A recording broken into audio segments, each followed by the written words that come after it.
G'day folks, and welcome to this tour of my GMT Games collection slash shelf. I've recently had a chance to clean up this gaming room.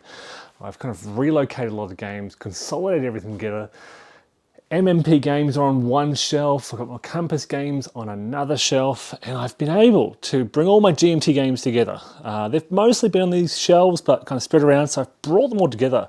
And I'm really happy with how they look. It kind of gives me this aesthetically pleasing result just to look at this shelf and go, wow, that's a lot of GMT games. So I want to kind of run you through what I've got here and give a series of 10-second reviews on each of these titles or their series to kind of give you a sense of why I have these games. As I've said many times on this channel, I am not a collector. I don't collect games for the sake of collecting them. I collect games and I keep games in my collection when I want to play them. When they're games that I want to play. If there's a game that I buy and that I'll never play again, I will look to sell or trade it. And I like that idea. I love the trading community. A large part of what I like about playing games is playing them, testing out these designs, and if they're not for me, moving them on to someone else who will play them. At the same time, I don't mind getting secondhand games from people who are passing them on for the same reason. So look, I might start at the very bottom right hand corner down here with Vietnam. And I've recently completed I think the 5th scenario, and I was basically at a point where it's getting more difficult to play this solitaire. The solitaire suitability of this game is pretty low. GMT, it's acknowledged on the back of the box. I gave it a go and I really loved the operational scenarios. They get more difficult to solo as they get deeper, and I kind of decided that the campaign would just be too difficult to solo, at least with the board laid out. So I might, in the near future, try to move this to Vassal, but I've packed it up for the time being. That said, this is a brilliant game. If you have a second person, if you have a second person who can play with this for hours and hours, this is a huge campaign. I mean, the campaigns are massive. I hadn't played it, but already I got the sense that this was going to be sprawling and big and long, and an amazing experience. Okay, Nevsky, Volkarunka's Levying campaign series. This is a game that I've spoken about before. The box art was kind of underwhelming for me, and it deterred me for a long time. I finally got it and I loved it. So Nevsky and the Living, but okay, so I love the title. I love the series design.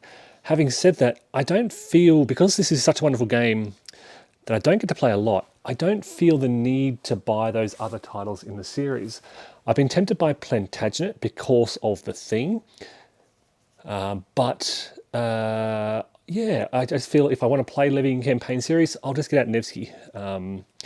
And that kind of satisfies, it scratches that itch. I don't feel the need in this case to pick up all the other titles in the series. I highly recommend trying the series. I highly recommend getting at least one title in the series so you can try it and play it and experience it. But I personally don't feel the need to get every title in the series. At Time for Trumpets, I did a lot of playthroughs and instructional guides on that. A very heavy, very complex Battle of the Bulge simulation. What's distinctive about this is it proceeds at a very slow pace, so very granular, very slow. The rules are fairly heavy and kind of intentionally repetitive to make consultation easier. So I've discussed how this has kind of a good reference rulebook with it.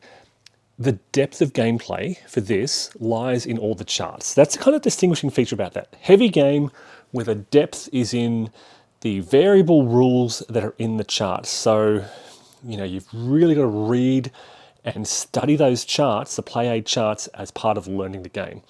That said, look, brilliant game, fascinating game, incredibly detailed though, very, very deep. Maneuver is a very light game. I've got this deck over a decade ago, I think. I only have the base game, and it's great. You can pull this out, played in probably 45 to 60 minutes.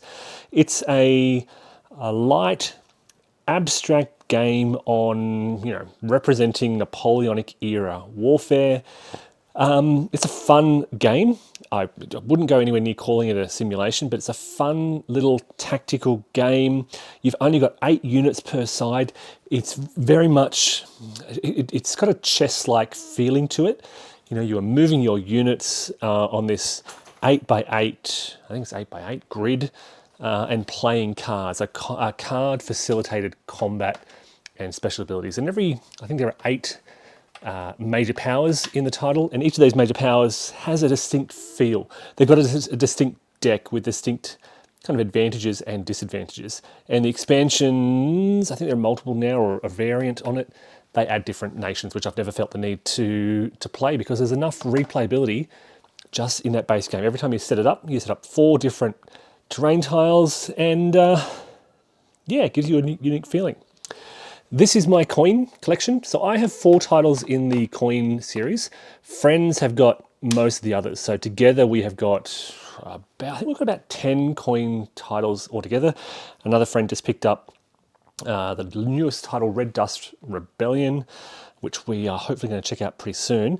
Of these, so I've got the 2-player coin title, which I think is brilliant. If you're looking for a 2-player coin, I have spoken extremely highly about this.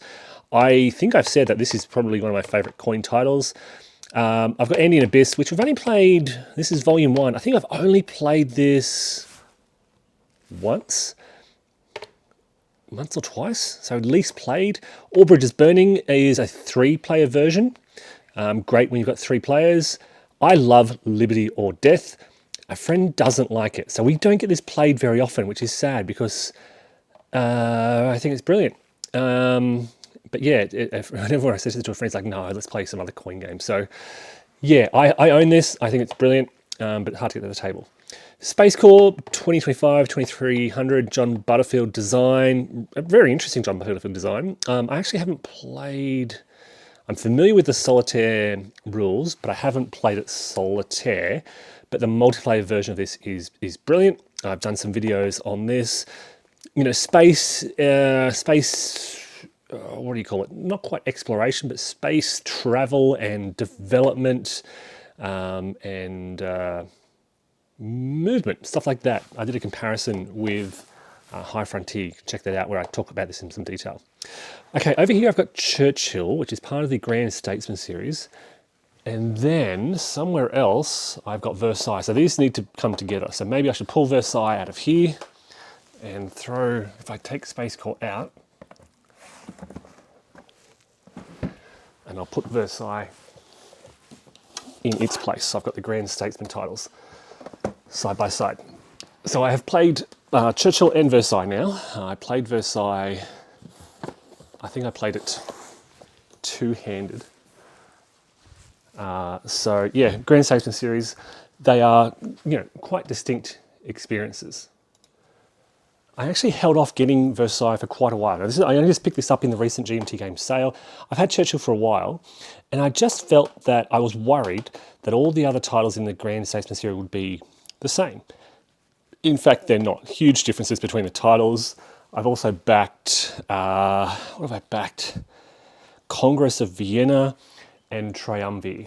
So Congress of Vienna is the Napoleonic era, post-Napoleon discussions, and Triumvir is, was it Caesar, Crassus, and Pompey in the 1st century BC. So they're two, I think they're both on P500, I think. So yeah, I'll be getting those as well, based on kind of my recognition that they're actually very, very diverse experiences and different play counts as well. Then we get to, okay, Paths of Glory, my old Paths of Glory from 15 years ago, no, 18 years ago, roughly, nearly 20. My new version, which I picked up last year in the GMT Games sale, still in shrink. Gallipoli 1915, which I shamefully still haven't played yet. No excuse really. This has been a game I've wanted to play. A game you'll be aware. Where's my book? I'm a historian of the First World War. I've got a chapter on Gallipoli. And I've been wanting to play Gallipoli. I just haven't got around to it yet. This continues the Great War in Europe. Ted Racer continues my Great War collection. I played this 15 years ago, and really struggled with it, not with the rules, but with the actual, with strategy. The Germans basically knocked the French out of the wall very quickly, and it was game over. It took me hours to set up, and then, half an hour gameplay or something like that. Sekigahara, classic block game. Folks, this is a classic. This is the original publication. It's been, well, I think they've had new printings. I don't know if they're new editions. I don't know if there's much difference. I know the box is deeper, because as you can see, the original game it struggles to fit in the box, but an amazing experience. A block game quite unlike any other.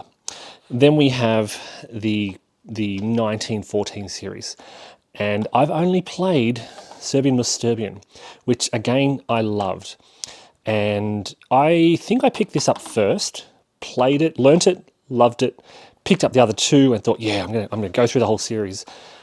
The challenge is they are monster experiences. So 1914, the smallest, which you can usually pick up for $20, $30 on sale. So this is a really cheap and amazing game. I highly recommend this. Value for money is huge. And then I picked up the other two thinking, I love this system. I want to try it out in more depth. And because they're just so big and long, large games, I've never quite committed to sitting down and playing it. Okay, as we move up to this shelf, Twilight Struggle. Now I only picked this up. This is a deluxe edition. I think I only picked this up last year. I've been playing Twilight Struggle since it was released, and it's probably, I would probably say this is my most played game. It's not my favorite game by any means, but it's just such a convenient game to play. The kids have played it. I've played it with friends. I've played it a lot online. Most of those roughly 200 games have been online games. I've played against the AI. I've played on Wargame Room. I've played on Vassal. And usually, I think the main reason is it's easy to find opponents. Most people know how to play Twilight Struggle. A lot of people want to play Twilight Struggle. So I've kind of been just kind of finding it easy to play live opponents. Not play by email, but actually playing live. Now, for a long time, I didn't buy Imperial Struggle. This is kind of, it was touted as the sequel. And I said, well, I don't really need a second Twilight Struggle. So I avoided it. Then I think I picked up in the sale maybe 2 or 3 years ago, and it again blew me away at how I think it's a bad idea to advertise this as a sequel, because it is such a distinct, unique game design and gaming experience. I rate this far higher than the base Twilight Struggle. Yes, this is accessible. Yes, I know this used to be number 1 on Board Game Geek, but I think this is a far better game, much more enjoyable, much more interesting, much more replayable, more difficult to play, perhaps, but just so much more interesting and fun and dynamic and diverse. So look, if you're only going to pick one, hands down, Imperial Struggle. I love 1989, very similar to Twilight Struggle. Now this is basically a kind of, it has the Twilight Struggle, the original Twilight Struggle system, but it incorporates a battle card mechanic from Hannibal, Rome versus Carthage. And yeah, it works really well. So it's very immersive. It really immerses you in that 1989 theme by Ted Torgerson. And if you like the base Twilight Struggle, you will likely enjoy 1989. That said, very similar gameplay experiences. Okay, so if you're only looking for that one experience, pick one. I think they're very comparable in terms of sort of quality of the experience.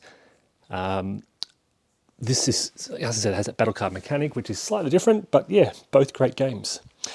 Then we get to the Ancient World, and I have played Pax Romana. I've got a review on that where I played it with friends. I really enjoyed this and want to play more of it. The friends I played it with were really burnt by the combat experience. So it's going to be hard to convince them to play this again anytime soon. Rise of the Roman Republic is different though. So it's got a hex grid instead of point-to-point movement. Different game, different series. And I still need to dive into this and learn it. So I picked this up secondhand. Then we get to my card-driven collection. All right, so Paths of Glory down here. We have got the Ed Beach series. Ed Beach. Tente Monta is not Ed Beach. It is Carlos Diaz. of the three, Tanto Monto is my favourite. I recently did a review of this. I praise this, a lot of gameplay videos. This is definitely easier. So in terms of publication, first, second, third. In terms of chronology, it goes first, second, third. In terms of quality of gameplay, first, and then maybe tied. Look, I know Here I Stand is a classic. I just think Tanto Monto is a more rewarding... Okay, if you're looking for ease of gameplay, Here I Stand.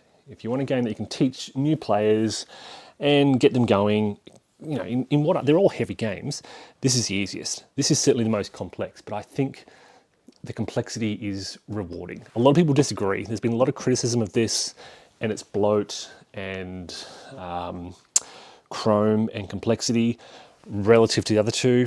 Yes, it is more complex. Yes, there is more stuff. My personal view on that is that makes it a better game. But again, grain of salt. A lot of people disagree, and I respect the diversity of opinion around this. Empire of the Sun, fantastic. It's hard to solo, and I need someone to commit to a very huge, a complex game, a unique game experience, unique approach to card-driven game system. And so it's been difficult for me to play. I would love to play this more because it is such an amazing design. Mark Herman, of course.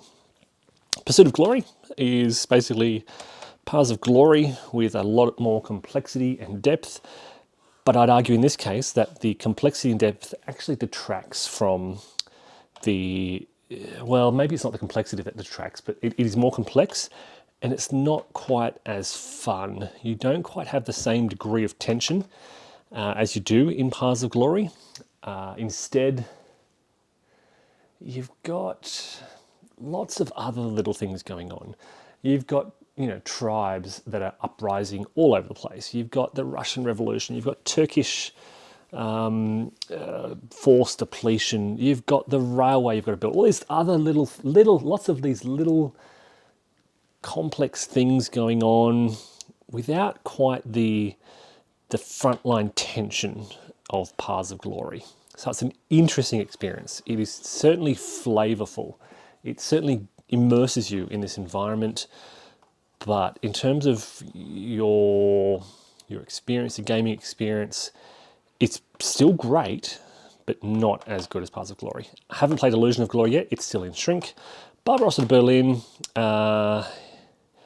is probably somewhere in between Pursuit and Paths in terms of both complexity and in terms of those tensions.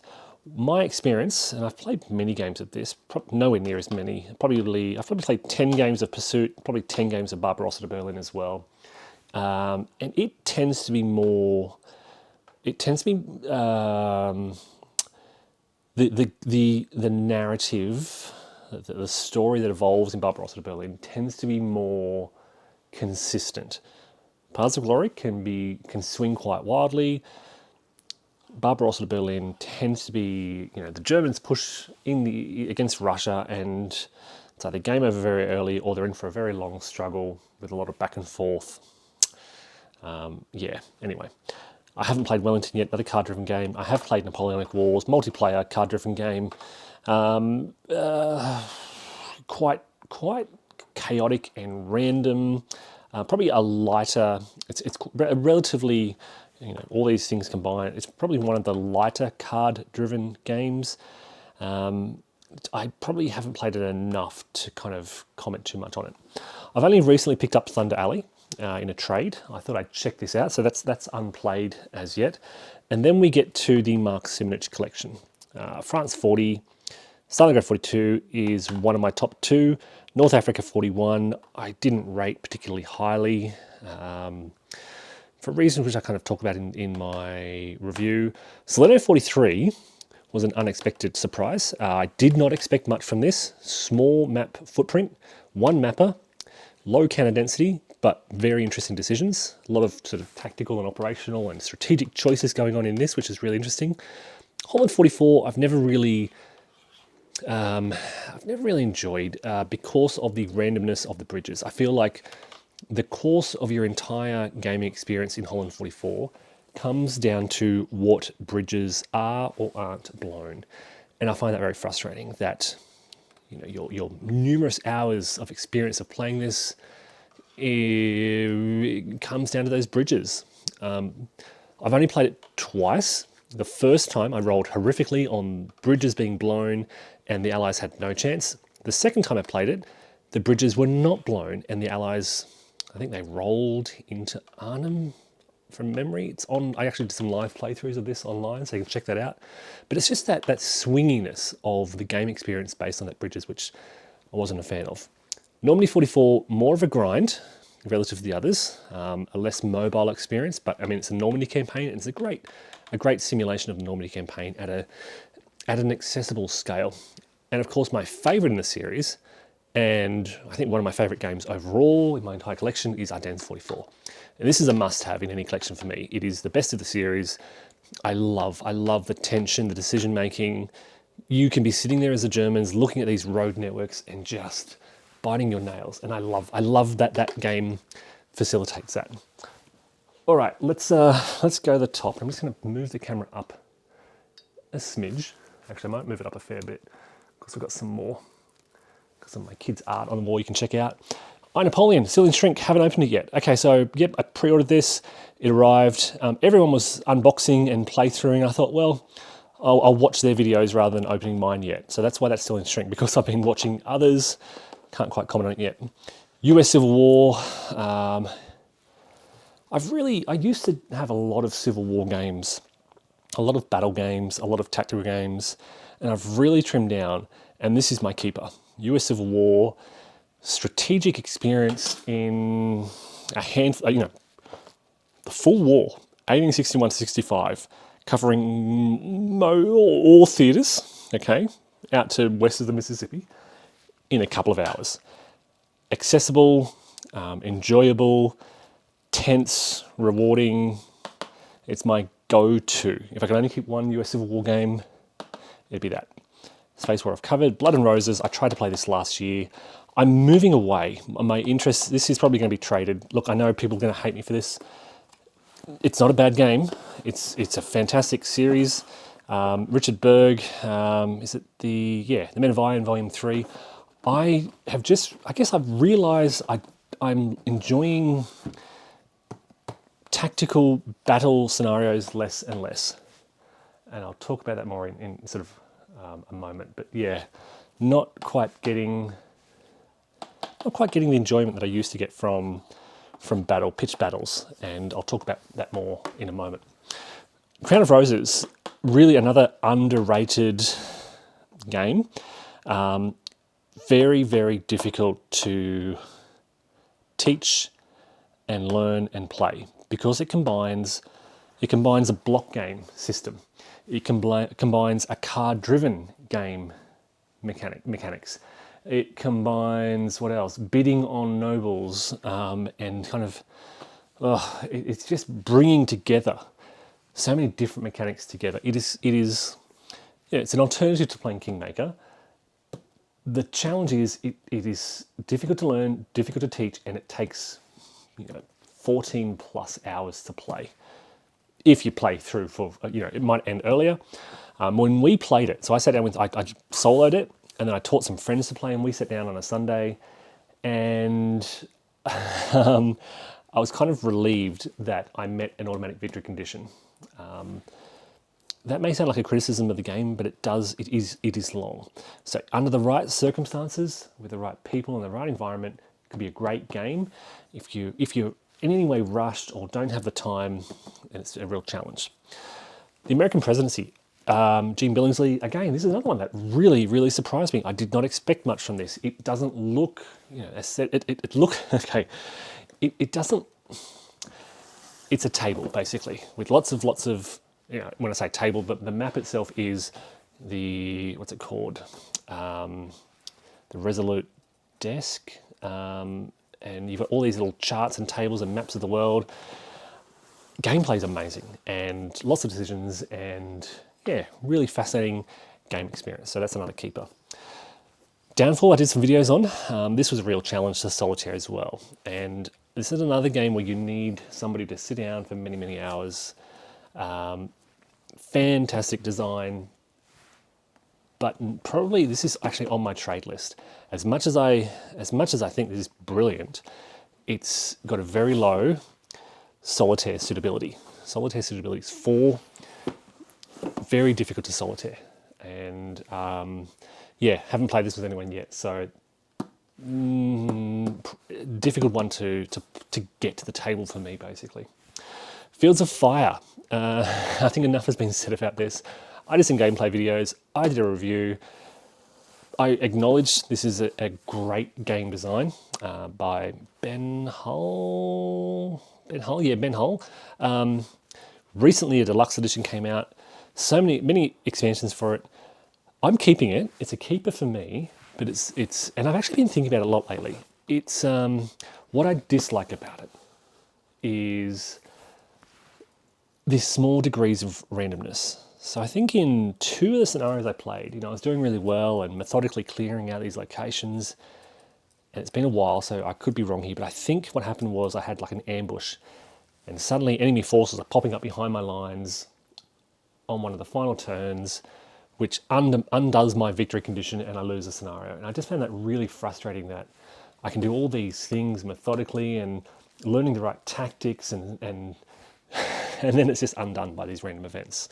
So I mean, brilliant experience bar. I think that's what frustrated me. Early editions of the rulebook was horrific. It's been improved, and some amazing videos by the likes of Blue Tweezers. I've watched a lot of Blue's videos and many others. They make this game playable. So if you're going to learn this, watch those videos. Go to Blue Tweezers' YouTube channel and check that out.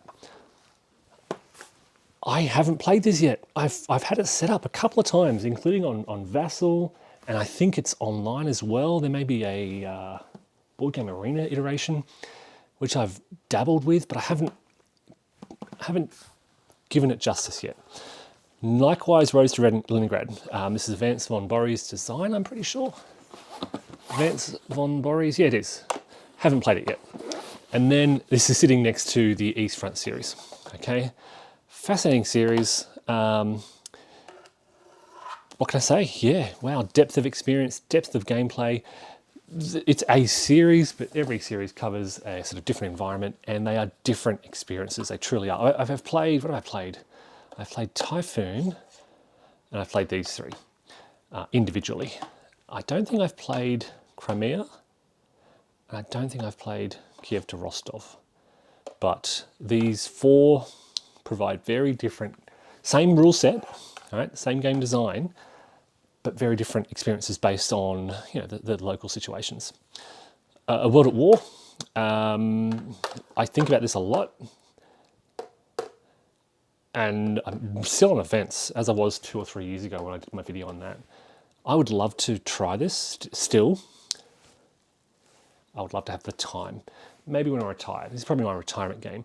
And this is on my trade sale list. If anyone really wants to buy it, they can.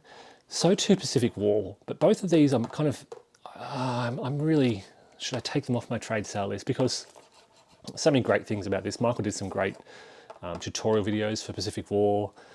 Bruce has his own World at War channel, which is amazing, a lot of great detail. And I watch his playthroughs all the time. I watch playthroughs of Pacific War, and I just worry about soloing this. Cataclysm is a fascinating, it's almost an abstraction of the Second World War.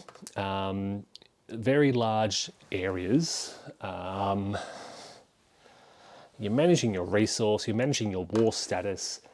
To learn this, I again watched some amazing YouTube. I spent hours watching playthroughs, because the playthroughs of this online, I don't have any videos of this.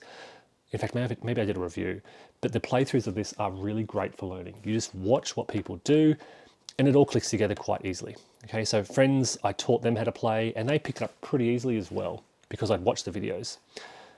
Sadly, I haven't played Reds enough to really be able to comment on it, but I want to play it. Ted Racer, I think, Russian Civil War. This has been sort of top of my want to play list for years. I just need to get off the shelf.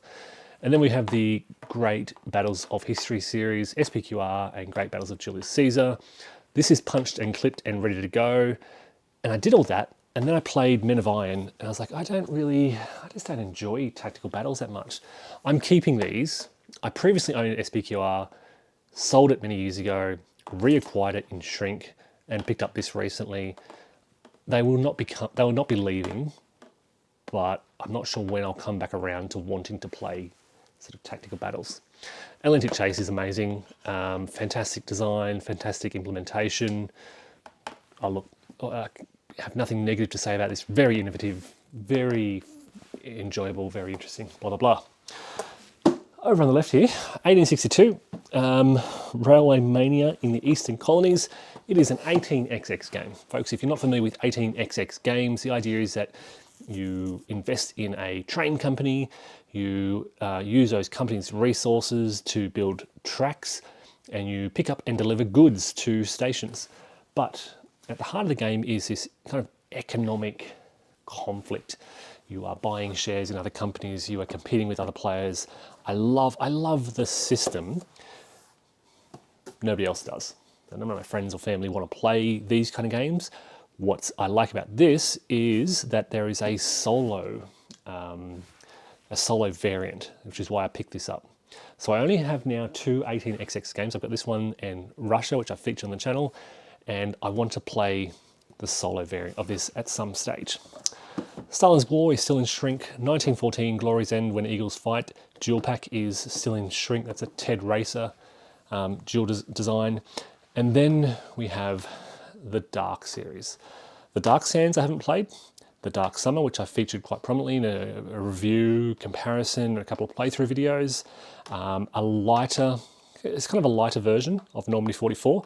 Very similar map scale and size and kind of aesthetics, but it plays through quicker and is a bit lighter. So if you're worried this is maybe a bit too heavy, this is kind of mid-weight. This is probably a lighter mid. KCL I haven't played yet. The Dark Valley I stuffed around with. They're all the same kind of fundamental chip draw system. Dark Valley I stuffed around with for too long without really investing time into.